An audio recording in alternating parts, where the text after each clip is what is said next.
So, welcome to our Diamond Sutra introduction. So, for this morning, this is just going to be an introduction for our Diamond Sutra sessions.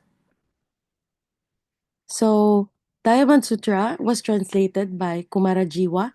So, we will be showing you this morning ang ating lineage. So, the lineage of Sunya. A lot in meditation, a lot of people, they will say, I know meditation and I practice meditation. And the next thing, if one kung meron talaga siyang school of meditation, is you ask, from which school of meditation are you? So, and there are many kind of schools of meditation. So, like Zen.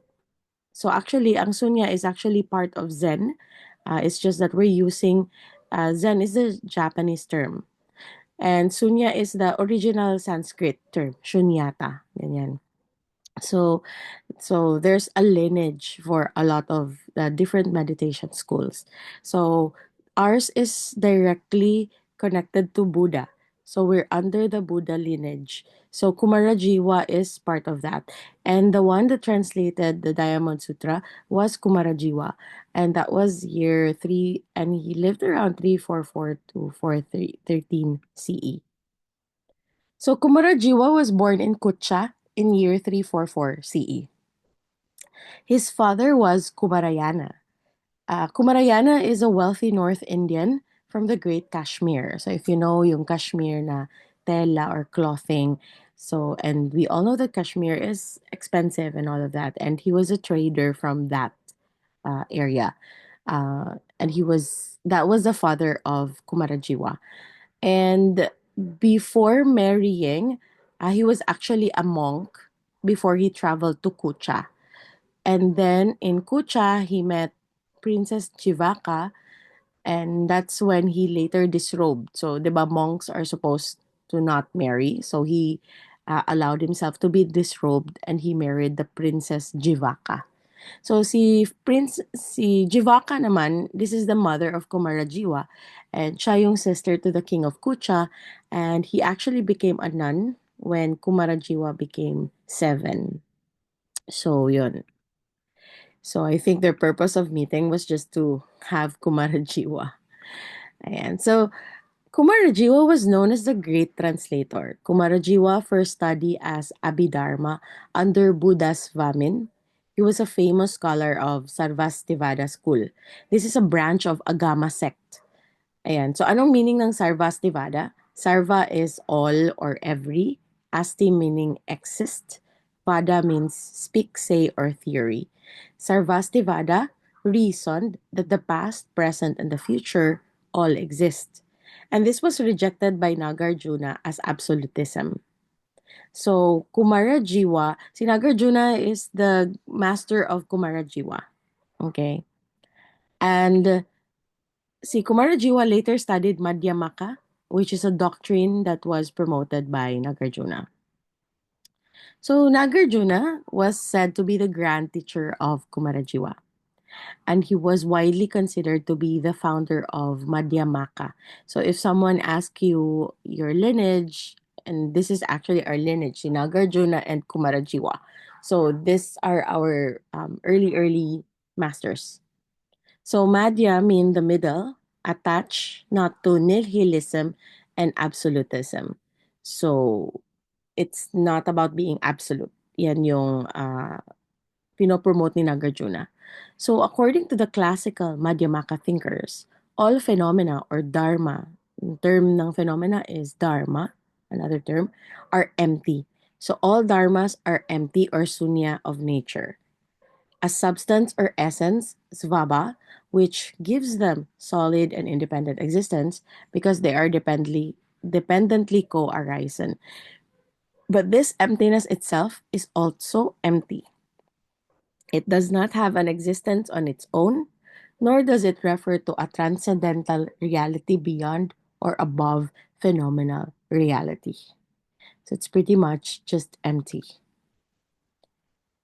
So, ang nangyari, bakit nag-spread ang sunya or this practice in China, like a lot of people, they think that Buddhism came from China, or some stuff came from China, but it's actually a lot of the roots come from India.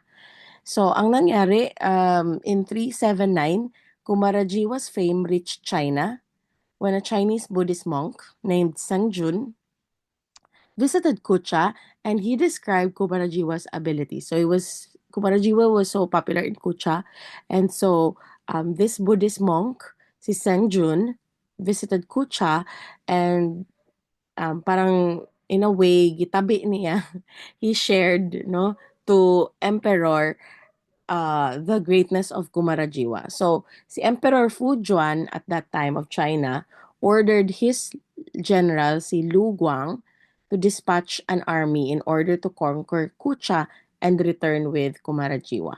So, since trip ni Emperor Fujian si Kumarajiwa, gusto niya sakupin yung Kucha so that he can get Kumarajiwa only. Because Kumarajiwa does not want to go with him.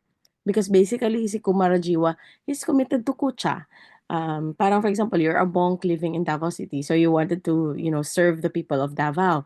But then Emperor Fujuan has a different perspective. He wanted the best. So since at that time Kumarajiwa was so great, so gusto niya kunin para this I think is one of the secrets of China.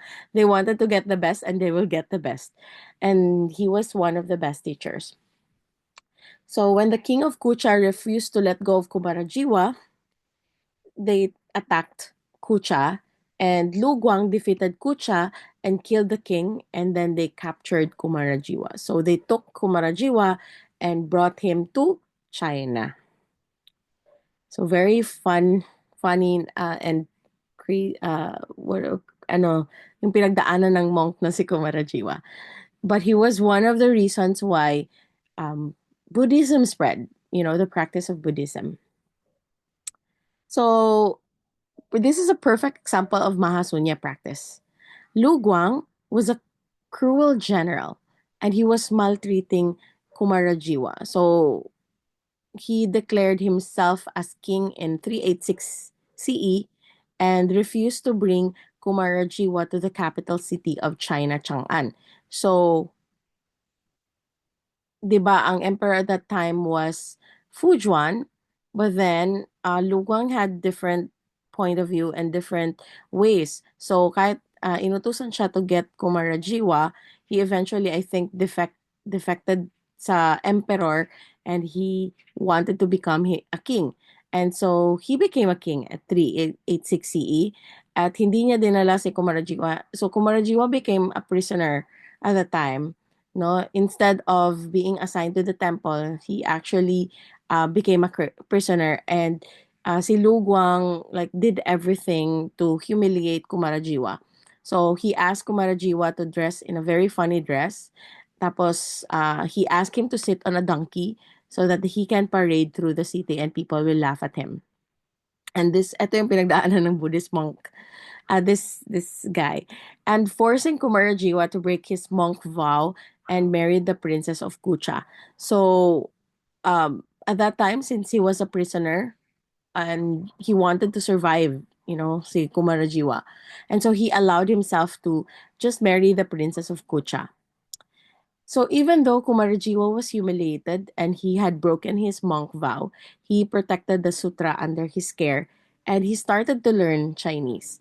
And this is the power of Mahasunya practice. It's learning to adapt in the worst case scenario. So if you are practicing Sunya, you can, of course, hindi naman tayo masakop this way like Kumarajiwa. Right now, walang ganyan na point of view. However, if you're having any challenges, just think of how Kumarajiwa overcame all of this and he protected the sutra. And ang ginawa niya, he started to use he he started to like grow where he is and he started learning Chinese, like really learn Chinese. And he was so good at learning Chinese that you would think of him as a local this kung hindi mo siya makita if you don't see him, you would think that he's a local. He's so good in Chinese, even written Chinese at that time. Kasi syempre he was like imprisoned. And so he started to like, okay, I'll just be the best in something, and he started learning Chinese. So that's why he's called the great translator, because from Sanskrit to Chinese, he translated the sutras. And his translation was so good kasi he did not edit anything. A lot of people who translate this text, ang ginagawa kasi nila, nilalagyan nila ng personal opinion. But Kumarajiwa, when he translate it as it is. From Sanskrit to Chinese, it's just as it is. Walang add-on, walang interpretation. Which is you're getting the pure one. So there are many Diamond Sutra available. However, most of them are edited. Like, nilalagyan nila ng point of view kung sino ang nag-translate. But Dr. Lim just followed Kumarjiwa's way. So, there was a second war to bring Kumarjiwa to China. So, the new emperor, si Yaoxing, made repeated pleas to the warlords of the Lu family to free Kumarajiwa and send him to Chang'an. So, this new emperor knew about Kumarajiwa na nandun siya kay Lu Guang family, and they wanted to get him back. And this new emperor, asked Lu Guang repeatedly. But the Lu family would not free Kumarajiwa from their hostage. An exasperated Yaoxing had armies dispatched to Liangzhou in order to defeat the warlords of the Lu family and to have Kumarajiwa brought back to them. And so, the sutra is so um, important that emperors would, you know, like for example, ikaw yung, like right now, Kumarajiwa is the level of a teacher or a coach. And the sutras are so good that the emperors are willing to risk having a war just to get this sutra, this Diamond Sutra, all of this text. So it's amazing, right? The power of this sutra. And so, yun, si Yao Xing had armies dispatched to Liangzhou in order to defeat the warlords of the Lu family and para makuha ulit nila si Kumarajiwa and bring him back to them. But finally, the armies of Emperor Yao succeeded in defeating the Lu family. And finally, Kumarajiwa was brought east to the capital of Chang'an in 401 CE. O, diba? Bongga talaga si Kumarajiwa. So, you thought women lang ang pinag-aawayan. But here, Kumarajiwa is being fought over by generals and emperors. And founder of Zen in China. So, Emperor of China built a palace for Kumarajiwa and he appointed him as the state guru of China. So, it's amazing how China also prospered. It's also because they honor and acknowledge teachers of these sutras.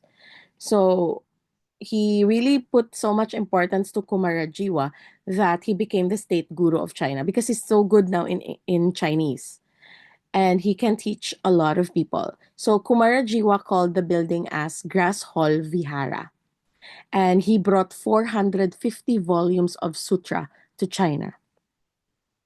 So he started to enroll thousands of students, and he immediately went into the work to translate the sutra into Chinese from Sanskrit at the age of 58.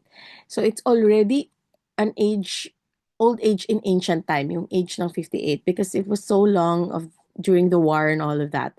Um, it he's now 58 and he's translating the sutras from Chinese to Sanskrit. And if you must know, China has this, pag may kasalanan ka, 'di ba, if you're watching Chinese drama, they will say, copy this sutra. 'Di ba? They will ask you to copy one book of sutra if you have if this they use this as a punishment. So this is how they learn sutras. So in the ancient time, students would come to the classes of Kumarajiwa and he would ask them to copy the sutras. That's why they will have multitudes of copies. Uh, it's kasi walang photocopier that time eh. It was like handmade lahat. And so they use this as punishment or they use this as a way of you learning the sutra. You will really copy it. It's akin to journaling. It's just that they're copying the whole text and there's no interpretation. So he promoted breath counting and sunya to establish the Zen school in China. So he started with breath counting, which is what we're doing, the reverse counting one. So today, all Buddhist sects in China respect him as the common founder. Like Kumarajiwa is known as the common founder of um, Zen in China. So this was the Grass Hall Vihara. I would want to visit this one day. Yeah, how does it get any better if you're gonna do ano, parang pilgrimage? But this is the Grass Hall Vihara where Kumarajiwa stayed. So his Grass Hall is again, the Diamond Sutra was called Simple, Elegant, and Majestic, the translation of Kumarajiwa. So, since Kumarajiwa was so well versed in Chinese, and his translations are respected as Chinese classic by many scholars, so he explained the sutra to the students, who in turn translate it and compiled the commentaries. So, the commentaries is different. Commentary is pretty much the journal, like the one you comment, okay? So, once translated, many Chinese scholars copied and distribute it widely throughout China and even Korea and Japan. If you must know that Zen Buddhism became so popular in Japan, parang everyone thought it's like from there, but actually it's really the roots are from Kumarajiwa from India. So Chinese scholars were mesmerized by the beauty and truth revealed in the sutra translated by Kumarajiwa. Eh, and the Chinese text is very poetic, 'di ba? If you like ako ha, if I watch the translation of their songs, like the bamboo grass flows this. I mean, they're very poetic when they uh if you translate Chinese songs. And similar to that, the way Kumarajiwa translated the Diamond Sutra, it was so simple, elegant, and majestic, like pretty much poetic. Okay. And parang, so the Chinese scholars were so amazed with the beauty and truth revealed in the sutra translated by Kumarajiwa. And many of them accepted the teaching from India and proclaimed it as simple, elegant, and simply majestic. So the Emperor of China, having the view that Kumarajiwa was a very talented person, and he must spread his gene in China. So China is very, I know, with this kind, like spreading your genes. So since he's so good, he has to have kin. He has to have next of kin. So he forced Kumarajiwa to marry 10 Chinese girls, and he actually broke the monk vow totally. And a lot of people will say, why did he allow 10 to marry 10 Chinese girls? He allow it because if he don't follow the emperor, he will, you know what happens if you don't follow emperor's will. They will just kill you. They will execute you. And the point is to preserve the sunya. And so he married 10 Chinese girls. So he allowed. And these 10 Chinese girls, when Dr. Lim shared to us, they actually became Zen practitioners, like Buddhist practitioners. And they were actually the lamp or the light to the path, these women, to the practice. And yeah, so parang they were also very important in helping promote the sutras because they all became sunyatis in a way. Parang naging ano din sila practitioner. So a lot of people doubted the translation work because if you look at the circumstance, like he's not walking the talk as a monk because he has 10 Chinese girls and he's not pure. Parang ganon. They had judgments on Kumarajiwa. And before he died, he declared if his translation was truthful, his tongue should not be burned in cremation. So sabi niya that if you doubt my work, if I die one day, and if I get cremated, which in that case, at that time, people get cremated, he says, when I get cremated, my tongue will not burn if my translation is true. And true to his declaration when he got cremated and when he passed on, his tongue never burned in the fire. And Chinese build a stupa to keep his tongue relics. Like you can actually visit his tongue relic in China. So this is the stupa to keep the tongue of Kumarajiwa. Like it's there. If you must know, 'di ba yung Buddhists are so ano with this because there's many they actually preserve the organs of the teachers. So this one is where the tongue of Kumarajiwa is residing. So no drawing, no image, and no statue. Kumarajiwa did not allow his student to draw his picture. He said, it's not necessary. 'Di ba in India, if you're a guru, they will draw you, and if you're the guru, they will place you on the altar. But this was not allowed by Kumarajiwa. He says he never agreed for any statue or image built for him. So there was not much statue and image built for him because he did not like it and did not allow. So from Buddha, Nagarjiva, Kumarajiwa, Ziyi, Bodhidharma, and Zhuangchang, these teachers, all of our Buddhist teachers, they never allow their student to draw their pictures or build statues after them. It's part of our Sunya practice. Most of you are red belt practitioners. And if you know the nine no's, no image and no statue, remember? So it's from them. So that people will not attach to their form. People will not attach to their how they look like. And he told his student that the best way to respect him is to learn, spread, and practice the sutra. So it's not about putting up an image like, oh, you respect me because you built an image or an altar for me.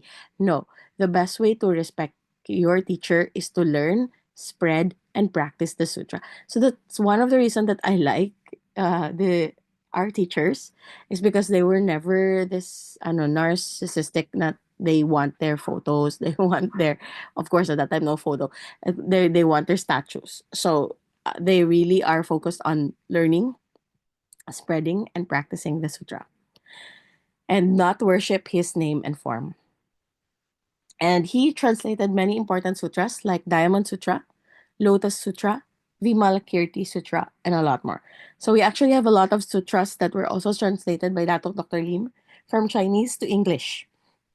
So for now, we are being asked to share the Diamond Sutra while we're undergoing all of the other sutra studies. Like right now, we're doing Vimalakirti Sutra and the Agamas. So the concept of sunya, promoted by Diamond Sutra, can destroy all false teaching. It can even destroy the hardest of all, the diamond. That's why it's called Diamond Sutra. It's so sharp. Zhuangzhang kept the title of the Sutra Vajrachedika Prajna Paramita Sutra as a supreme wisdom that can cut and destroy the diamond. Zhuangzhang translated the Diamond Sutra word by word and keep many Sanskrit names. His copy is not commonly used due to a lot of Sanskrit term, but many learner of Diamond Sutra keep it as a reference to. And Datuk Dr. Lim kept um, Zhuangzhang's version.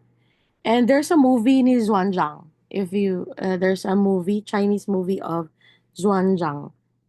I'll send it on the isend ko lang sa ano. Uh, I will send it sa GC natin. Okay, this movie. So that you can have an idea of how the monks is like us. They are practitioners, no? They spread the sutras. But of course, in this modern time, our teachers, they don't ask us to be walang partners and all of that. uh, but it's pretty much what we're doing. Like we're sharing sutra. So the ones that you're sharing in the VIP, like you're sharing the sutra to other people or the sunya itself, that's already a function of a monk. Like that's a function of the practitioner. And when you share, the more you run through the Diamond Sutra, you're getting the greatest merit, the highest merit of all. So, yeah. So yun.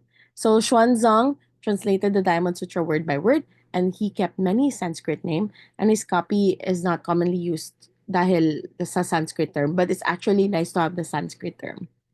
So the ancient note taking.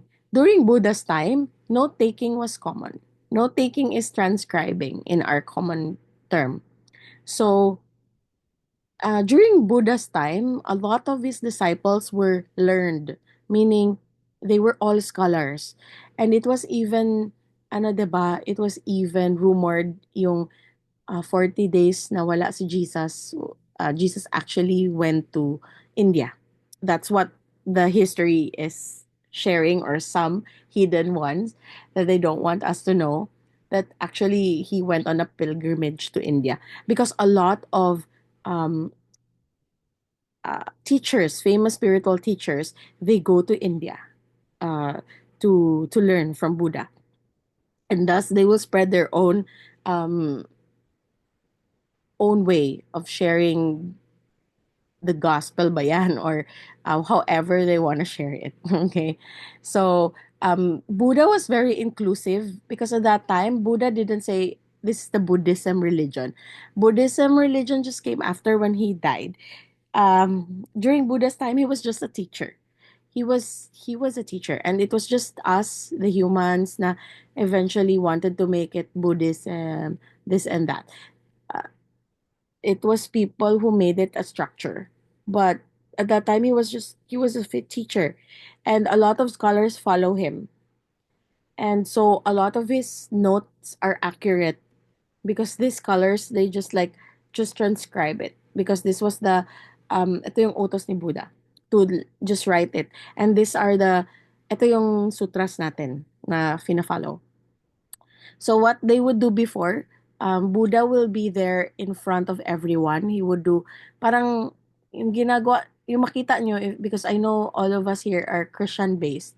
So if you could see Jesus talking to people, 'di ba? Like he's preaching lang sa streets.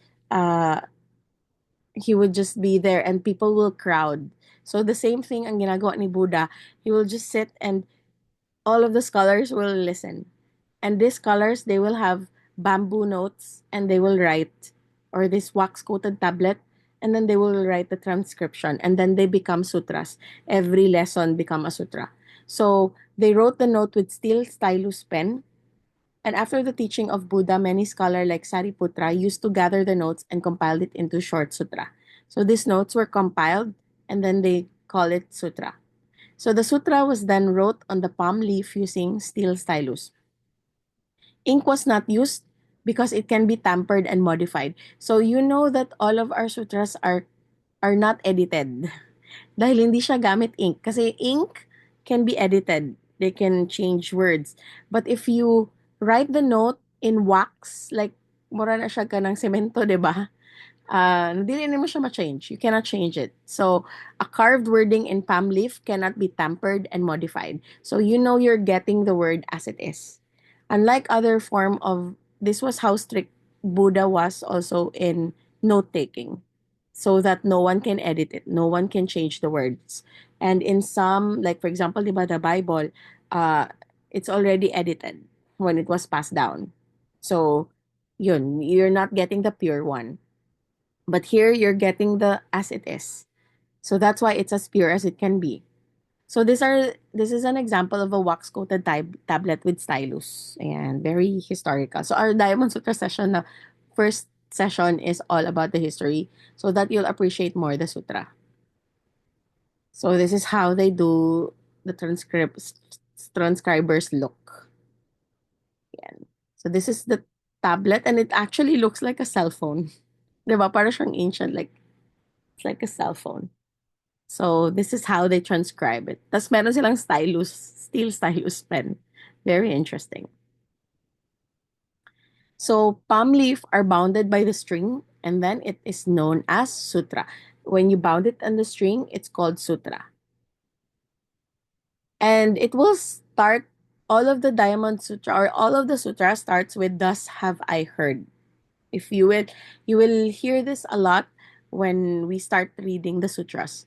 "Thus have I heard." Buddha has advised that the first sentence of a sutra written the words, "Thus have I heard," meaning narinig ko. Yun.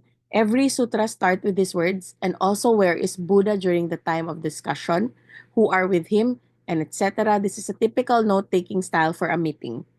And it's very interesting because when I learned about this, I was having, I was laughing because I also do my journals this way. When I write my journal, and when I learned about this, like, oh, interesting. Was I part of the note taking before? Because I didn't know this, but I start my journal with who was with me during the day, who was with me. That's a typical note taking thing. But in the sutras, it's also like that. Sinong kasama, saan ginawa, at anong oras. So this is a typical note taking style for a meeting. So some scholars said that it is due to Ananda recite the sutra from memory. So si Ananda, he joined Buddha after 25 years of enlightenment of Buddha. It is not logical he could recite the all the sutras. So this is Ananda. Uh, this is the root of Ananda Marga. So Ananda stems from Buddha also, but he joined only 25 years after Buddha's enlightenment. And I think Ananda Marga, they do a lot of chanting. And in explained to ni Dr. Lim, he says the chanting was meant because at that time there were some people who are not literate. Yung hindi, they're not scholars. So, in order for them to learn, they have to repeat the sutras in memory. And thus, it became a chanting. Parang, pagdating kasi baka akala para siyang ritual na nag-chant, but it's actually a form of learning to chant it. It's for you to become aware of the sutra. If you're not uh, if you're not a scholar, yung parang you got to learn it by repeating it. So that's the reason why there is chanting. But in Sunya, there's no chanting. It's not necessary because all of you are educated. All of you know English. All of you know that's why sabi ni Dr. Lim, he wants it to be translated in Tagalog. We actually have a Tagalog version of this Diamond Sutra. Meron kaming Tagalog version, but we will not give the Tagalog version yet because right now we'll do the English because you're doing the VIP. In future we will be doing the Sutra Tagalog in for free. Yun ang free ang Tagalog. But the English one, this one is the one that's under the VIP kasi. So it's gonna be unique Diamond Sutra reading because we have been doing the Sutra reading using Filipino language. With no, as it is lang din ang translation. We did not edit anything because we thought, oh, this would be a better term. We did not edit. As it is lang din ang pag-translate. So, with the opening words, thus have I heard, people know it is the teaching notes from Buddha and not the work of some self-proclaimed Mahaguru. Because at that time, there were other self-proclaimed Mahaguru already. So, to identify yung um, mga notes or sutras ni Buddha, you would know it if ang introduction niya is thus have I heard. Then you know that it's really direct from Buddha and hindi siya interpretation ng self-proclaimed mahagurus. So, the record in one discussion or short series of discussion and after compilation will form a short sutra. And then some scholar, they collect the short sutra and they compiled similar sutra together and it become a long short sutra. For example, Diamond Sutra is only on one discussion by Buddha, and this is called a typical short sutra. So Diamond is just one part of discussion of Buddha, and it is a typical short sutra. Compilation of many talks on Prajna Paramita led to Mahaparamita Sutra, which is a huge sutra. So compilation of sutra eventually led to formation of universities. Ancient viharas were also the universities. And then here comes Jetavana Grove and Anatha Pindika Park.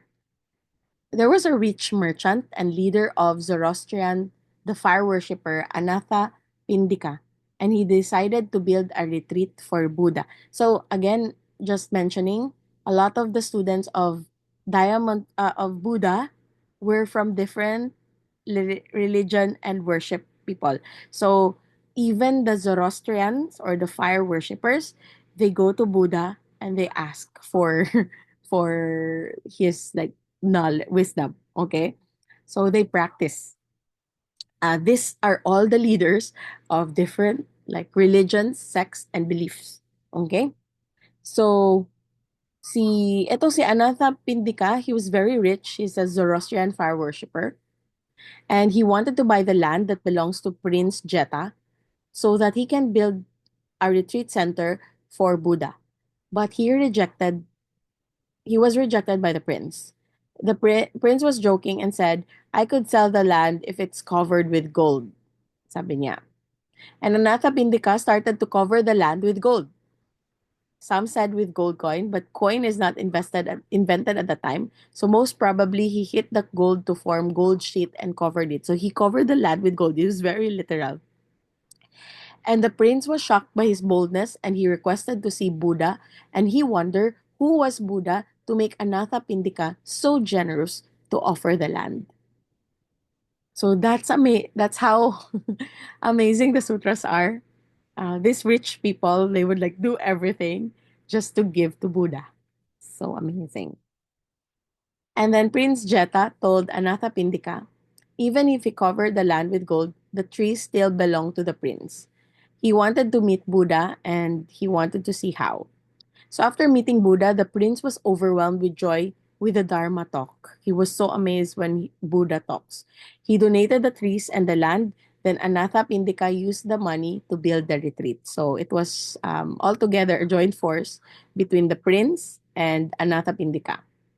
As the trees and land are donated by the Prince Jeta, it is known as Jetavana Grove. This is the retreat built by Anatha Pindika and it is now known as Anatha Pindika Park. Many important sutras were delivered in this retreat. Do your duty. So guys, this slide, hindi namin inedit. If you could see, it's like raw. The slide is done by Datok Dr. Lim. So ang gumawa nito was the CEO of DXN. So he's our Zen master. His name is Nagajiva, his Zen name. Nagajiva. So when you reach the Zen master status, you get a Sanskrit name. And his name is Ven Nagajiva. Naga means dragon. Yon. Yun lang. Just want to give you a ano, parang ano ba yan? Little info. So do your duty. First chapter of Diamond Sutra talk about Buddha wearing the robe, holding the bowl, and beg for food in the town of Sravasti. So it talks about Buddha wearing the robe, holding the bowl, and he was begging for food in the town of Saravasti. Even he attained the higher state of Buddhahood. He did not sit on high chair, on high bed, waiting for people to serve him good food. So if you notice, when we practice sunya, we sit with you. If someone is teaching sunya, as much as possible, we sit with everyone, not on a, we don't sit on chair unless there's no other way that we have to sit. Like if everybody's sitting on chair, then we sit on chair. But as much as possible, we don't use the platform so much. If we use the platform, it is only because we want to show you how to practice the sunya properly, and then you can see us. The ano, but the purpose is not for you to see us as us. The purpose is just to see the position of the sunya position. But ang practice talaga natin sa sunya is to sit with everyone, not to be ano parang to be parang treated as a king or something. You don't need to. When Dr. Lim also teach us, that's why we're wearing the kimono, so that there is no distinction and there is no judgment. Oh, this person is rich, this person is poor, this person. We're all the same when we wear the kimono. That's the purpose of the kimono or the robes.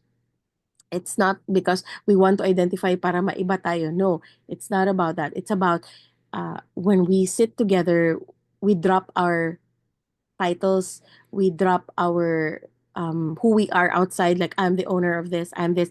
When we gather together in Sunya, we take off our our mask and we wear the robe and we become one with everyone. Even our teacher, si Dato Dr. Lim, he just wears the robe. When he does our function in the XN, everyone will wear the gala. He's just wearing kimono.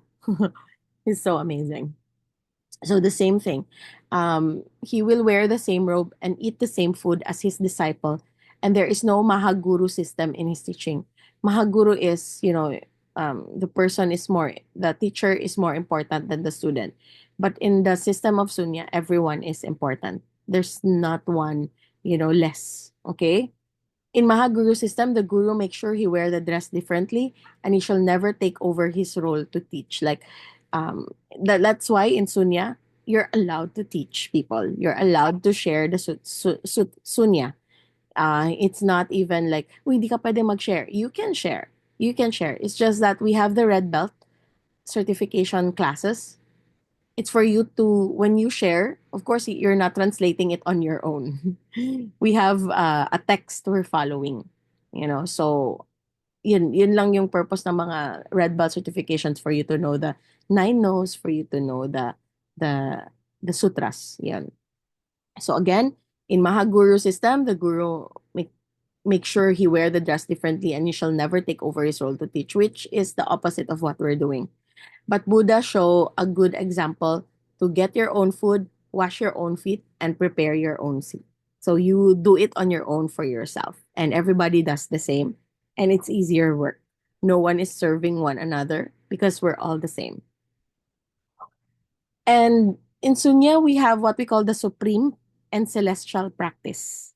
So this is the smaller and bigger practice. In the supreme practice, we detach ourselves completely from name and form, or namarupa. Then we can sever the bondage in this world, and we are free from it. This is the main teaching of Diamond Sutra, which is the no name and form. And but while you're bounded in this world, you need to wear the clothing and you need to eat your lunch. You cannot live in a fancy state. You have to do your duty. This is also an important teaching in Diamond Sutra, to do our duties. In one hand, you practice detachment to detach yourself from this world, and in order to sever the tie. In the other hand, you have to engage in the world while you are locked in it. So it's a balanced practice. It's not a practice na since it's a practice of detachment. I have to detach myself from the world and I become a monk in the forest or in the mountaintop. Dr. Lim, his dream, he shared to us that he said, you know what, my dream is just to live on top of a mountain in a hut, making honey globules for people or making medicine for people and give it to the people for free. That's his dream. But it's not creating greater because it will limit, because he will just serve the village. But when he is CEO and when he's the chairman of a big company, his practice can spread more. He can share more, he can contribute more. And so this is his duty, to keep doing and to keep expanding his business, which is DXN. And the same thing with you. Eventually, yeah, you will go to your retreat house, you will go to your I know in some part, but at the end of the day, you also have to go back to the world and engage with the world. So Dr. Lim always said that, okay, Tina, just because you learn sunya doesn't mean you go and live a monk life. You have to do your duty, which is this, which is sharing the sutra, sharing the sunya alongside your businesses. Yun. So when you detach yourself from this world and the namarupa, you are getting the supreme merits. This is a supreme practice. So what is detaching yourself? When you detach yourself, this is the sunya practice. This is the reverse counting, red belt, and then orange belt, green belt, because it my levels of meditation. What you learned just recently, or if you're already learning for 6 months, 3 months, it's only the first level. There's still many levels to the meditation part. So this is practicing of detaching yourself from the world, or staying in zero, being in the zero state, which can free you from the bondage of this world. So you are not attached to this world. When you're engaging in this world, doing your duty, helping the needed, you shall get the celestial merits like wealth and health. So when you do your duty, when you practice and share sunya, the more your business flourishes. And you know what? Recently, diba, for this January, last January, we shared Sunya to hundreds of children.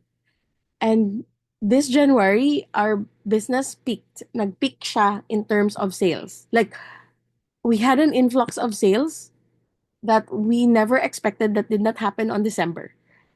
And then I just look back and I'm like, oh, what did we do differently? What we did differently was sinunod-sunod namin yung sessions of sharing the sunya in multitudes.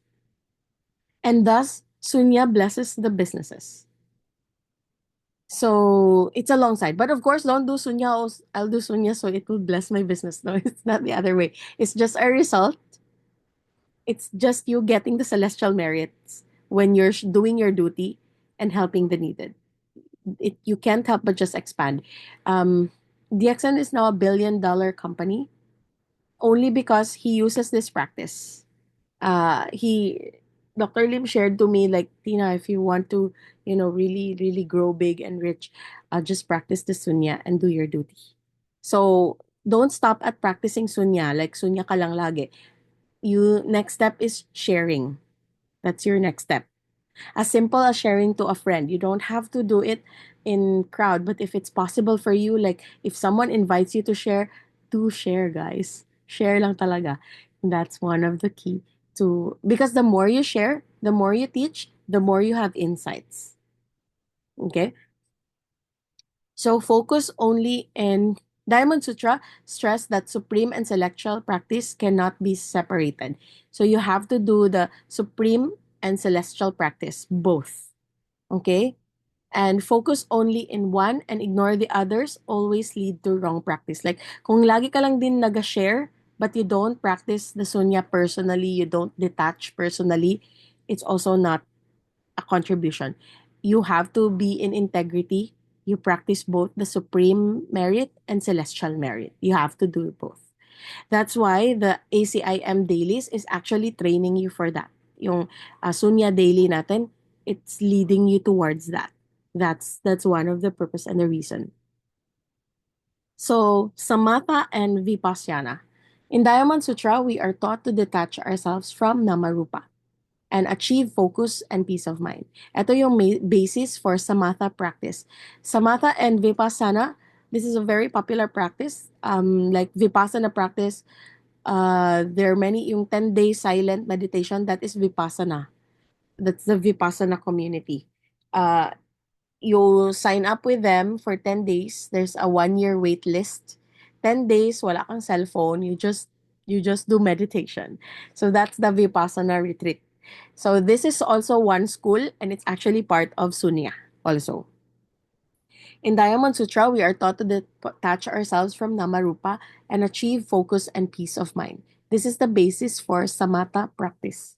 Sama means same, Samatha mean the practice of detachment and treat Namarupa all the same and get rid of it. This is to get to practice detachment and get rid of the name and form. What is name and form? Name and form is my name, Tina Smalto. It's a name. Name and form is your business. It's a name and form. The labels we put to people, siya ay isang teacher, siya ay isang student, these are all labels, these are all name and form. And in one part of the practice, we have to detach ourselves and then we connect ourselves. In that detachment, we also share and do our duty. Dapat hindi siya totally detached, super detached, like you don't want to engage with the world anymore because the world is chaotic. I don't want to be in the world. And this is what in the Bible, sa Bible sinabi din ito eh, be in this world but not of this world. You know you're in this world but you're not from this world. You know that you're way beyond this. Okay? Not as a supreme person na uh, yung I'm way beyond this. I'm like, egoistic thing. No, not from that space. It's, that you're in this world lang, but you don't have to attach yourself in this world. That's the purpose. And you will eventually get hold of it with your inner teacher. Your inner guide will show you how it is, okay? So for Vipassana, V means super, Pashyana means seeing, to see things, the supreme way to look at things. So when we perform our duty and when we engage in the world, we observe how our body and the world are working. That is the essence of Vipassana. So we just observing our body. Like when you have a pain, you're observing your pain. Like, oh, what is this pain telling me? What am I aware of? What is this? Okay. and you're just observing, not from the space of judgment, like, oh, nanapod ko yung pain, oh my gosh, oh, that's a judgment. But when you ask questions and just observe also, like, oh, there's a pain there. Like, what can I do to change it? Or what is it telling me? And the practice of samatha lead to samadhi, which is a peaceful state of mind when we detach from namarupa. So you will achieve samadhi. So you will see the Sanskrit name in a lot of yogi, di ba yung term na samadhi? A lot of yogi use that because this is what you get when you practice sunya. You actually reach this state, which is samadhi, a peaceful state of mind where you detach from namarupa. 'Di ba? The more you practice sunya, the more you become nonchalant. Parang okay, the world is in chaos, or oh, okay, this person is having drama in front of me.